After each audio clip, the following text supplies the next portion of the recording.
जे आर्थिक सगळ्या श्रेणीतले लोक आम आदमी पार्टीशी एक चांगल्या पद्धतीने जोडले जातात.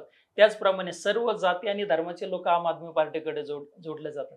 त्यामुळे कुठे एक वर्गवारी करत आम आदमी पार्टी इथे स्ट्रॉंग आहे, आम आदमी पार्टी इथे वीक आहे असं न होता मी असं मानतो आणि ती परिस्थिती आहे. फक्त ती अजून समोर नाही आली, पण येणाऱ्या काळामध्ये नक्कीच ती समोर येईल, की समाजाच्या सर्व आर्थिक स्तरावर समाजाच्या वेगवेगळ्या ऑक्युपेशननुसार असेल किंवा समाजाच्या वेगवेगळ्या जाती धर्मानुसार सगळीकडे चालणारी आम आदमी पार्टी ही एकमेव पार्टी आहे जी कुणालाही वर्ज नाही. प्रत्येक माणसाला आम आदमी पार्टीबद्दल एक आपुलकी आहे, एक सहानुभूती आहे ना. आम आदमी पार्टी खरं या महाराष्ट्रामध्ये सत्तेत येऊन काहीतरी बदल घडवू शकतो, हा विश्वास मात्र नक्कीच सगळ्यांना आहे. फक्त ते झालं पाहिजे आणि ते करण्याची आमची जबाबदारी आहे सगळ्यांची, की आम आदमी पार्टीला त्या पद्धतीने समाजासमोर आणणं आणि ते स्वरूप महाराष्ट्रामध्ये सगळ्यांसमोर घेऊन जाणं, ह्या जबाबदारीने आम्ही काम करतो. पण नक्कीच सगळ्या वर्गामध्ये, सर्व स्तरामध्ये, ग्रामीण शहरी सगळीकडे आम आदमी पार्टीबद्दल नक्कीच एक मोठ्या अपेक्षेने लोक